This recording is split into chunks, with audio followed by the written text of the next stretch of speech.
The more you chase her, the less she thinks about you. Read that again. Not because it's a provocative idea, because it's a precise psychological truth that most men spend years learning the hard way. You have been trained by every film, every song, every piece of cultural messaging you have ever absorbed to believe that love is a pursuit. That effort is the currency of attraction. That if you text more, call more, show up more, prove yourself more, the return will eventually arrive. That the gap between where you are and where you want to be with her is a distance that effort can close. It cannot. Not that kind of effort, not that direction of energy. Here is what actually happens when you chase. Not what feels like it's happening, what is actually happening at the level of female psychology. She registers your behavior and draws a conclusion, not consciously, not deliberately, but in the part of her that reads energy before language, the part that has been assessing men since before she had words for it. The conclusion she draws is this: he needs me more than I need him. That single conclusion, carried in the pattern of your behavior, never stated out loud, changes the entire dynamic. It shifts the balance. It removes the curiosity. It eliminates the tension that attraction requires to stay alive. And once she has drawn that conclusion, no amount of additional effort pushes it back. More effort only confirms it. In this video, I am going to walk you through exactly what happens psychologically, specifically, step by step, when you stop chasing. Not what you perform, not what you pretend, what actually shifts internally and externally when you genuinely redirect your attention away from her and back toward yourself. There are 7 things that happen. The last 2 are the ones most men never see coming, and they are the most important. If you're new here, subscribe to Mystique Psychology right now. Every week, I break down the real psychology of attraction, female behavior, and what actually moves women at the level that matters. Subscribe, turn on the bell, and let's get into it. Before we get to what happens when you stop, I want to be precise about why chasing produces the opposite of what it's designed to produce. Chasing is not a strategy failure, it is a signal failure. The problem with chasing is not the effort itself. Effort in the right direction builds things. The problem is what the effort communicates at the level of signal.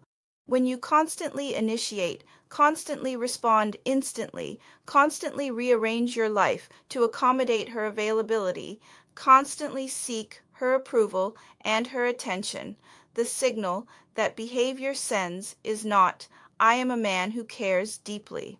The signal it sends is, I am a man whose internal world is incomplete without your participation.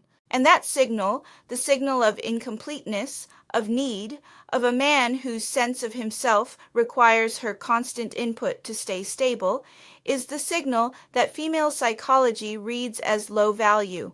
Not consciously, not as a moral judgment, as an instinctive assessment of what kind of man this is and what a relationship with him would require.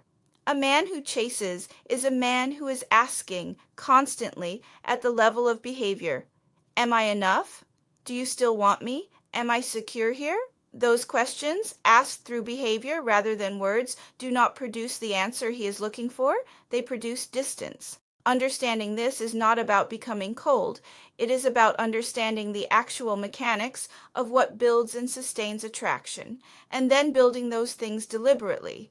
That is what the 7 things are about. The first thing that happens when you stop chasing, the most fundamental, the one that everything else follows from, is this: you become scarce, and scarcity creates psychological value. This is not a dating principle. It is a basic feature of human cognition that operates in every domain of life. We assign importance to what is limited. We overlook what is abundant. The mind does not work to retain, analyze, or emotionally invest in what is constantly, unconditionally available. It does work to retain and invest in what requires some effort to access. When you are always there, always texting first, always responding within minutes, always available, always adjusting your schedule to create proximity, you are removing the psychological trigger that creates value. You have made yourself abundant, and abundance, whatever its other virtues, does not produce desire. Here is what happens when you simply stop. When you wake up in the morning and go to the gym instead of reaching for your phone. When you spend your day occupied with something that genuinely absorbs you. When you do not text because you do not feel an anxious need to maintain the connection at all times. She notices the absence, not immediately. The first day she may not think about it at all, but the pattern shifts. The automatic morning message that had become invisible because it was always there is now conspicuously gone, and the human brain, encountering a broken pattern, asks, "What changed?" That question is the beginning of attention, and attention is the beginning of emotional investment. Scarcity doesn't mean disappearing. It doesn't mean manufacturing distance to create panic. It means that your time and presence have actual value because they are organized around your own life, rather than being perpetually available to her. That is a real thing, and it is felt as a real thing. The second thing that happens when you stop chasing is that her curiosity activates. And curiosity, in the context of attraction, is one of the most powerful forces available. The human brain is wired to seek completion. When something is unresolved, unfinished, slightly uncertain, it returns to it. Psychologists call this the Zeigarnik effect. Incomplete things occupy more mental space than completed ones. The mind keeps returning to the open loop until it closes. When you chase consistently, you close every loop immediately. Every question she might have about you is answered in real time. Every silence is filled by your next message. Every gap in the pattern is immediately closed by your effort. There is nothing unresolved. There is no loop to return to, and so she doesn't. But when you stop filling every silence, when you stop being the one who always initiates, who always makes the next move, who always closes the gap, something specific happens in her psychology. The loop stays open, the question stays unresolved, and the brain, doing what it is wired to do, returns to it. What is he doing?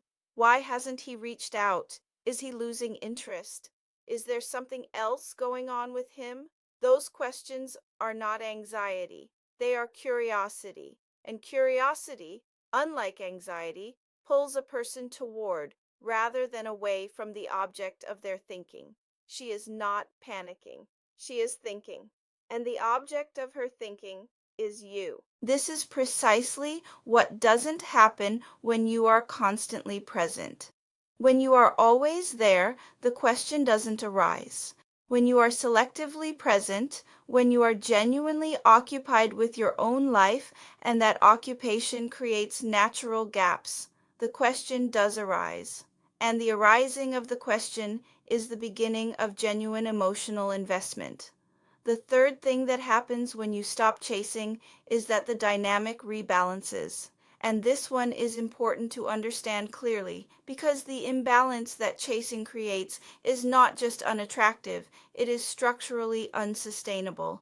When you are the one doing all the initiating, all the planning, all the pursuing, you are creating a dynamic in which you are investing significantly and she is investing very little. And people value what they invest in. This is not a flaw in human character. It is a basic psychological reality. The more effort someone has put into something, the more they value it. The less effort they've put in, the less it registers as something worth protecting. When you are chasing and she is simply receiving, you are inadvertently removing her opportunity to invest. You are doing all the work of building her attachment, but the attachment that gets built is yours, not hers, because she hasn't had to reach, she hasn't had to wonder, she hasn't had to initiate, she has not had to want. When you stop chasing, you create space for her to invest. The question is whether she will. And this is where the honest information arrives, because her response to your absence tells you more about her actual interest than her response to your pursuit ever could. Pursuit can produce responses that look like interest, but are actually just reciprocal energy. Absence reveals what was actually there beneath the surface. If she steps forward when you step back, if she reaches out, initiates, creates her own momentum, that is genuine interest.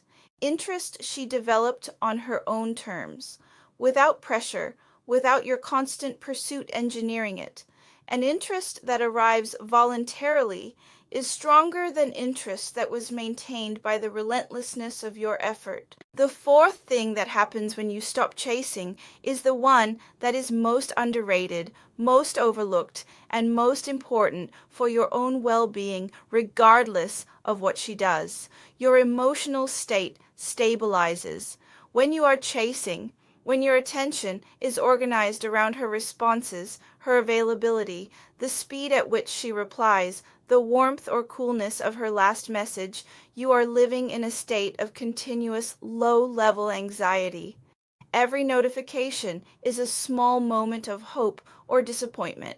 Every delayed reply is a question about where you stand. Every moment of warmth gives you a temporary sense of security that immediately begins eroding until the next confirmation arrives. That is not attraction, that is dependency. And living inside that cycle is genuinely exhausting, not just emotionally, but cognitively. You are using a significant portion of your mental and emotional bandwidth to monitor a situation that you do not control and that is not providing you with reliable, stable information. When you stop chasing, that monitoring stops. Not immediately. The habit is strong and the anxiety has its own momentum. But gradually, as you genuinely redirect your attention toward your own life, toward the work, the body, the friendships, the goals that actually belong to you, the anxiety quiets. The constant checking falls away, the breath comes back, and what arrives in its place is something that has nothing to do with her and everything to do with you. A grounded, stable sense of your own existence that is not contingent on her participation. That is what emotional regulation actually looks like, not the suppression of feeling, the return to yourself as the primary ground of your own experience. And here is the part most men don't fully see until they've done it. That grounded, stable, self-possessed quality, the quality of a man whose day does not rise and fall on her response time, is precisely the quality that is most attractive to women at the deepest level of their psychology.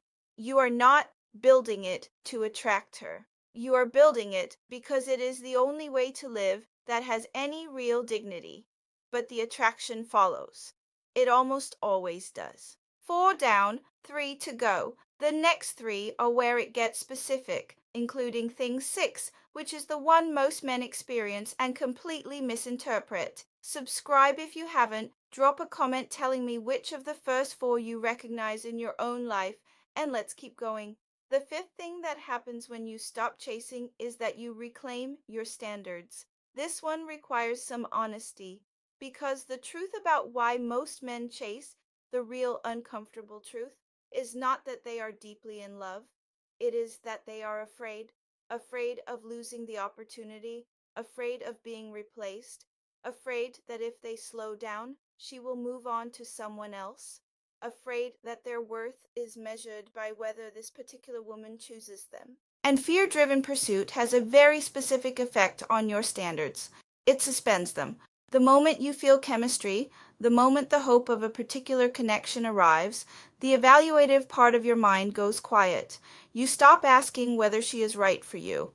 You only ask how to keep her. You stop noticing whether she reciprocates, whether she respects your time, whether she is genuinely consistent. You are too occupied with the pursuit to see clearly what you are pursuing. When you stop chasing, the fear quiets enough for the evaluative mind to come back online. You start noticing again. Does she initiate? Does she make plans? Does she show up consistently or only when it is convenient? Does she ask questions about your life, your work, your interior world? Does she treat you like someone she is choosing or like someone she is tolerating while she considers her options? Those are not harsh questions. They are necessary ones. And the man who has stopped chasing is in a position to ask and answer them honestly, because he is no longer running fast enough that the answers blur past. Reclaiming your standards is not about becoming selective to the point of unavailability. It is about returning to the basic, dignified position of a man who is assessing as well as being assessed, who is choosing as well as being chosen, who knows that his time and attention are things of genuine value, and offers them accordingly to someone who demonstrates through her behavior that she is worth the offering. The sixth thing that happens when you stop chasing is the most counterintuitive and the most important for understanding how female attraction actually works. She is forced to feel her own feelings. Let me explain what I mean precisely. When you are chasing intensely, when your pursuit is constant, your energy is high, your presence is relentless, something specific happens in her psychology that most men never see. Her responses to you are often not fully her own. They are responses to your energy, reactions to your pressure, reflections of your momentum rather than expressions of her own genuine desire. She responds warmly because you are warm. She stays engaged because you keep the engagement going. She shows interest because you make it easy to show interest without having to actually reach.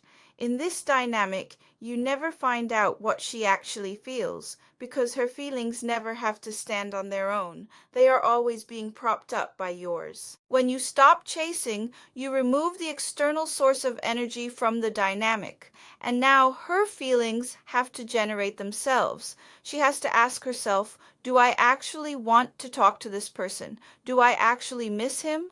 Do I actually think about him when he's not in front of me? If the answer is yes, if genuine feeling is there, and it was always there, just obscured by the noise of your pursuit, she will discover it now. She will reach out from a place that is genuinely hers, and that reaching out, generated by her own internal experience rather than by the pressure of your pursuit, is the most valuable signal available. It tells you that what exists between you has a foundation that doesn't require your constant maintenance to stay standing. If the answer is no, if the silence of your absence reveals that what she was experiencing was not genuine feeling, but only responsiveness to your effort, then you have also received the most valuable possible signal, the one that frees you from investing further in a direction that was never going to become what you hoped. Either way, you now have real information, and real information is the only useful kind. The seventh thing that happens when you stop chasing, and this is the one that changes everything downstream, not just with her, but with every woman you will ever meet, is this. You become the kind of man who doesn't need to chase. Not performs, not chasing, not strategically withholds pursuit to create a specific effect. Actually, genuinely becomes someone whose natural mode of being is not organized around the pursuit of external validation. This is the distinction that matters most and is the hardest to achieve, because there are two versions of not chasing. The first is tactical.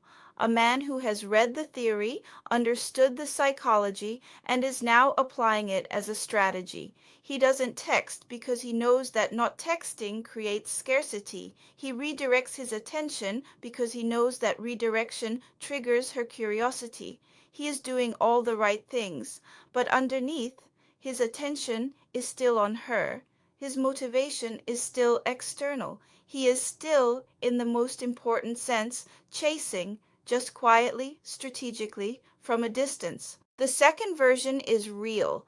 A man who has genuinely built a life that he is invested in, work that absorbs him, a body he is developing with real commitment, friendships that are deep and honest, goals that have nothing to do with any particular woman and that generate their own sense of aliveness and direction, a relationship with himself that is honest, challenging, and continuously growing. That man does not need to apply the strategy of not chasing. His life is too full for relentless pursuit. His attention is too genuinely occupied. His sense of his own value too real and internally sourced to require her constant confirmation. And the quality that produces that specific, unhurried, grounded, genuinely self-possessed quality is the most attractive thing available in male psychology. Not because it was manufactured to be attractive, because it is the authentic expression of a man who has done the real work of building himself. And women feel the difference between the real version and the performed version immediately. The performed version produces temporary results.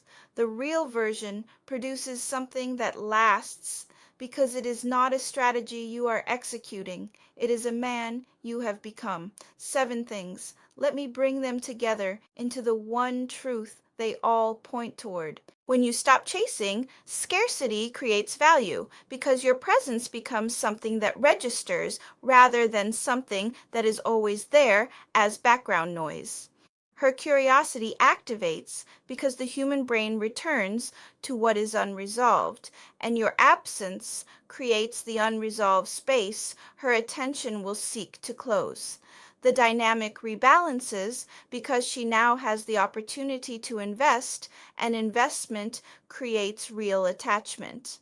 Your emotional state stabilizes because your internal world is no longer organized around her response time. You reclaim your standards because you are no longer moving too fast to see clearly what you are moving toward. She is forced to feel her own feelings because you have removed the external energy that was substituting for them. And you begin becoming the man who doesn't need to chase because the life you are building is real, full, and worth having with or without her participation. But here is the thing I want to leave you with, the thing that is more important than any of the 7. Stopping the chase is not ultimately about her. It is not a tactic for making her want you, a strategy for creating attraction, or a method for shifting the dynamic in your favor. Those things may happen. They often do, but they are byproducts. The real reason to stop chasing is that chasing, the specific, fear-driven, approval-seeking, self-abandoning kind of chasing, costs you something you cannot get back. It costs you the relationship with yourself, the clarity about your own value, the hours and days and months of energy redirected away from your own life and into the management of someone else's interest in you. Stop chasing because your life deserves your full attention. Stop chasing because the man you are capable of becoming requires your investment. Stop chasing because a connection worth having is one that develops between two people who are both full, not between a man who is pouring himself out and a woman who is deciding whether to catch any of it. Build yourself. Be full. Let the right person find someone worth finding. That is where the real power begins. Now, I want to hear from you honestly. Have you ever stopped chasing and watched what happened? Did she lean in? Did she disappear? Did you feel stronger or emptier in the silence? And looking back, what did that experience teach you about what had actually been there? Drop the real answer in the comments, not the version where you come out looking good, the honest one. This is the kind of community where real conversation happens, and I read every comment. If this gave you something today, if something in here named a pattern you've been living inside without fully seeing it, share it with someone who needs to hear it. That is how Mystique Psychology reaches the men it's built for. Subscribe if you haven't. New content every week, and I'll see you in the next one. I'm Lyra. This is Mystique Psychology. Take care of yourselves.